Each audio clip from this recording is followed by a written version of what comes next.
Bonjour très chers téléspectateurs, je suis Joséphine Guibemba-Mboukou. Nous sommes précisément en République populaire de Chine, dans la ville de Tianjin, où va se passer la conférence sur le Mine Chine 2024.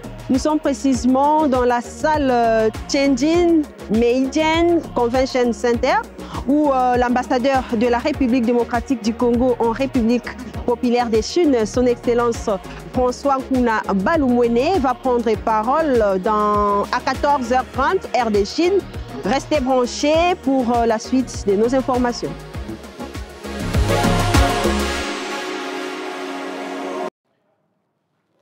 Excellences, Mesdames, Messieurs, chers distingués invités,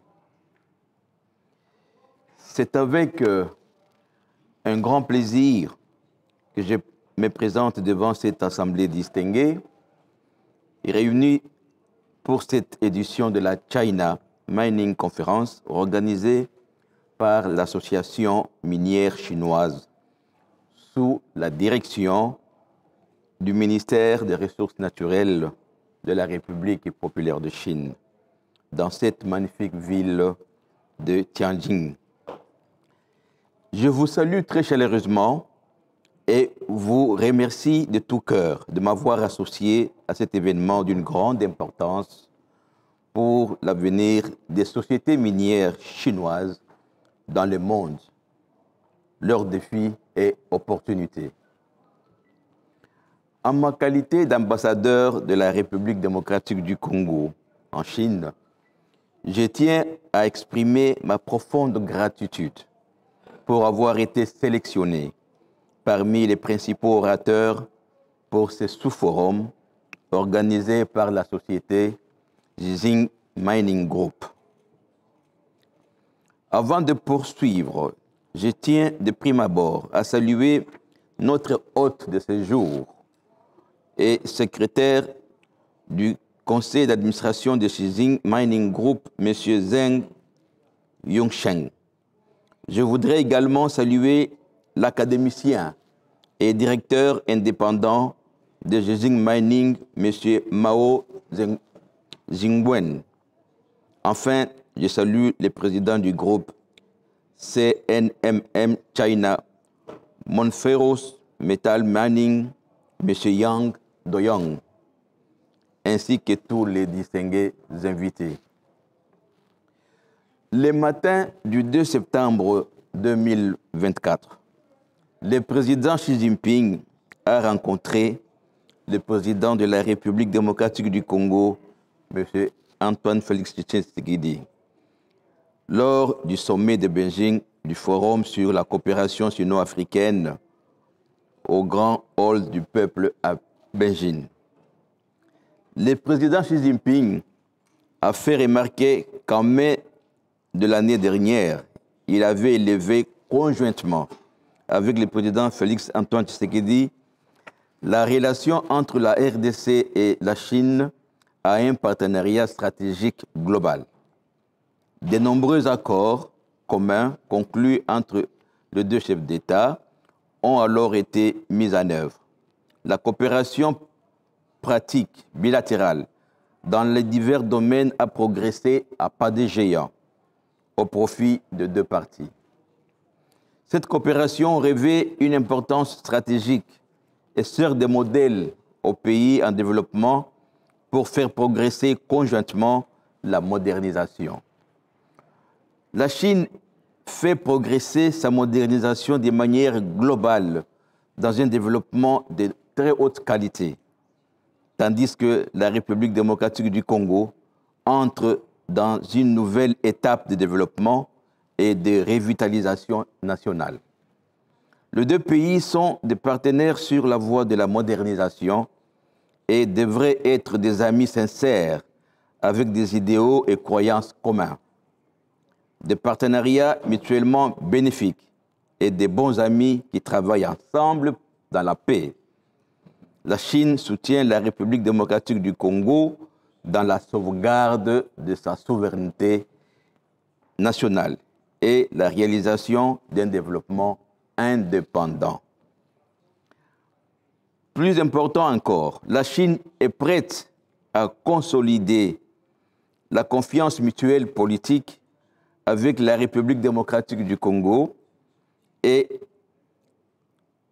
de soutenir fermement les uns et les autres, rechercher le développement commun, approfondir la coopération dans l'agriculture, la transformation des produits minéraux, la formation professionnelle et d'autres domaines, et continuer à aider la RDC à transformer son avantage en matière de ressources en un élan de développement.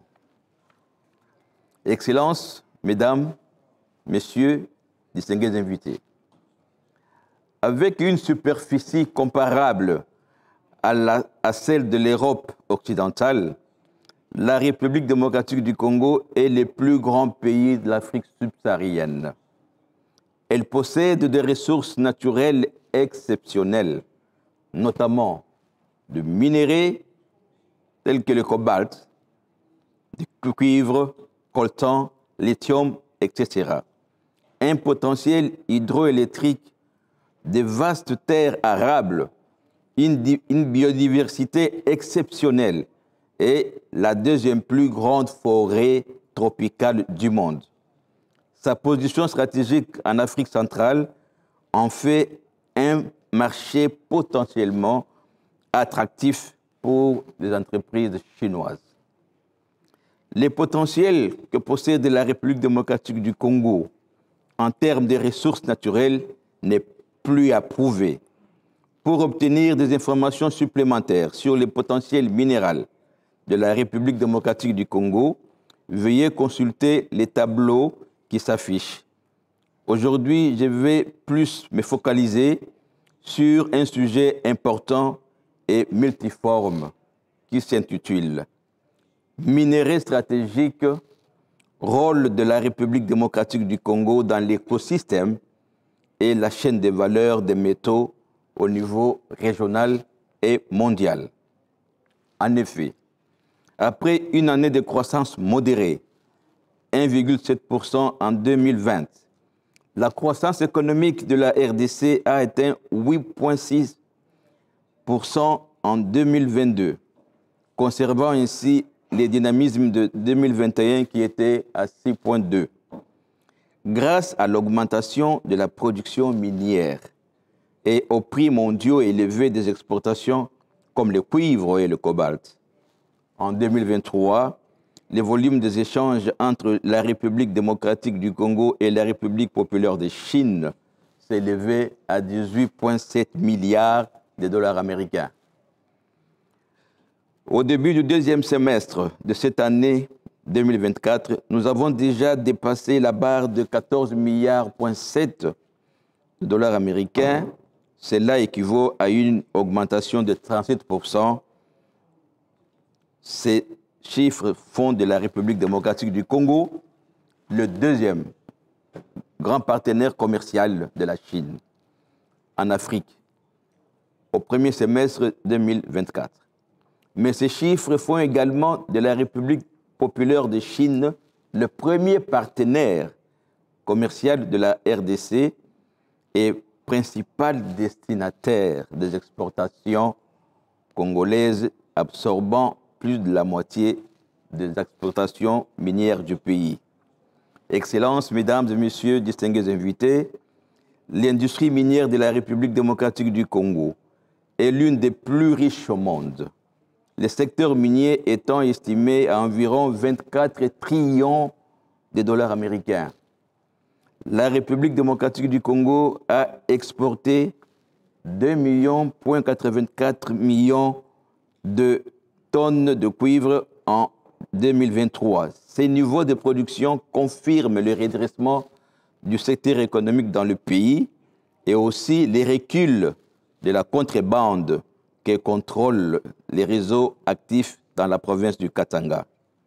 Résultat, la RDC retrouve le rang de deuxième producteur mondial de cuivre, juste devant le Pérou, qui a livré 2,7 millions de tonnes l'an dernier. la République démocratique du Congo est de loin le plus grand producteur mondial de cobalt, avec 170 000 tonnes métriques de production en 2023, soit environ 73% de la production mondiale.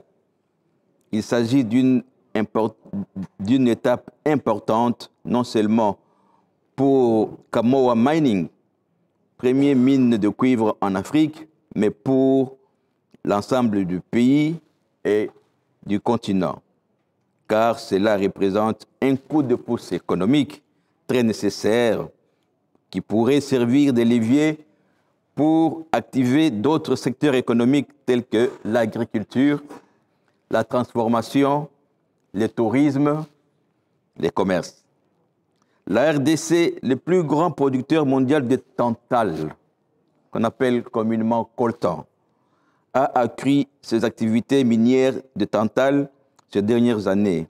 Au total, elle a produit 980 tonnes métriques en 2023, produisant près de 41% de l'offre minière mondiale. Considéré comme un métal stratégique, il est surtout utilisé dans la fabrication des condensateurs pour les équipements électroniques, mais aussi entre également dans la composition d'alliages de cobalt, de nickel, dans l'aéronautique et particulièrement pour la fabrication des réacteurs. La tantale est également utilisée pour le super alliage en conditions sévères dans le missile, les fusées, les avions, de fait de sa résistance à la chaleur comme à la corrosion. Le secteur de l'électronique utilise 60 à 80% de la production de tantale pour la fabrication des composants électroniques. En particulier, il est dans la composition des condensateurs, des filtres à ondes de surface utilisés dans les téléphones et dans les ordinateurs. L'économie de la RDC dépend largement du prix des produits de base, notamment le cuivre, le cobalt, le tin, le tungstène, le tantale. La plupart des ressources minières du pays restent inexploitées. La RDC est le plus grand producteur de cuivre d'Afrique, le plus grand producteur mondial de cobalt et un métal qui est un métal stratégique utilisé dans la production des batteries. L'opportunité est grande pour tout acteur économique qui voudrait se lancer dans les marchés congolais, car la demande de minerais stratégiques à travers le monde ne cessera de croître suite aux besoins et obligations liés à la transition énergétique. Lors de son discours aux Nations Unies à New York cette année, le président de la République, son Excellence Félix Tshisekedi, a mis au premier plan la richesse minière de la République démocratique du Congo. Les minerais stratégiques du pays sont une aubaine pour le futur de la planète, mais aussi et surtout pour les populations de la RDC. Le président a présenté la RDC comme une solution clé pour relever les défis de la transition énergétique mondiale. La RDC possède des ressources abondantes, notamment le cobalt, le lithium, le nickel, qui sont essentiels pour une transition énergétique durable, a-t-il déclaré. Son Excellence Félix Tshisekedi a appelé pour ce faire à une coopération internationale beaucoup plus prononcée pour accompagner les pays dans le développement des technologies et infrastructures nécessaires à cette transition. De fait, il a mis un accent sur le rôle de la République démocratique du Congo dans la lutte contre le changement climatique, en la présentant comme un pays solution. Forte de sa biodiversité et riche en ressources naturelles, la RDC s'engage dans diverses initiatives pour réduire les émissions de gaz à effet de serre, en mettant l'accent sur l'agriculture, la foresterie, l'énergie et la gestion des déchets. Le gouvernement de la République démocratique du Congo est résolument engagé à développer son industrie minière et à jouer ainsi le rôle d'acteur majeur au niveau régional et mondial dans l'écosystème et la chaîne de valeur des métaux. Pour ce faire, le gouvernement de la RDC a entrepris plusieurs réformes qui permettront la bonne gouvernance, la transparence et la traçabilité de toute gamme de métaux et autres minéraux tirés du sous-sol de la République démocratique du Congo, et ce, de la mine au produit fini. Ceci pour permettre de construire un écosystème solide, durable de métaux, de batteries en RDC. Excellences, Mesdames et Messieurs, distingués invités, pour finir, je tiens à insister sur la pertinence des investissements dans les secteurs miniers, tout en soulignant la nécessité de poursuivre les efforts pour garantir une exploitation durable et conforme aux normes internationales.